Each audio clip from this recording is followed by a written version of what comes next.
importante, magkakasama na ulit tayo, finally! Liz, may interest ka na ngayon sa pakikipagkaibigan sa iba. Oh, hindi ko mga kaibigan yun. Hindi naman makikipagkaibigan yung mga yun sa mga tulad ko. Bakit hindi? Di ba nila alam ang perks na maging kaibigan ng isang Aviana Diaz? Tsaka swerte ako kasi nandiyan ka. Pag wala ka, baka di ko din alam anong gagawin ko. Hindi ka ba talaga mabubuhay nang di ako kasama? Hindi.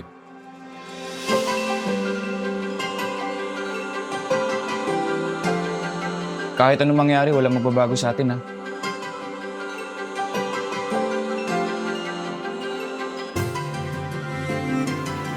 Promise? Promise. Buti na lang talaga.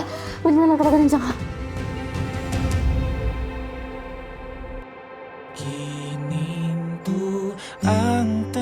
Dito lang ako, ha? Sa ilalim ng langit, ika'y kapiling. Sabi mo, di ba walang iwanan?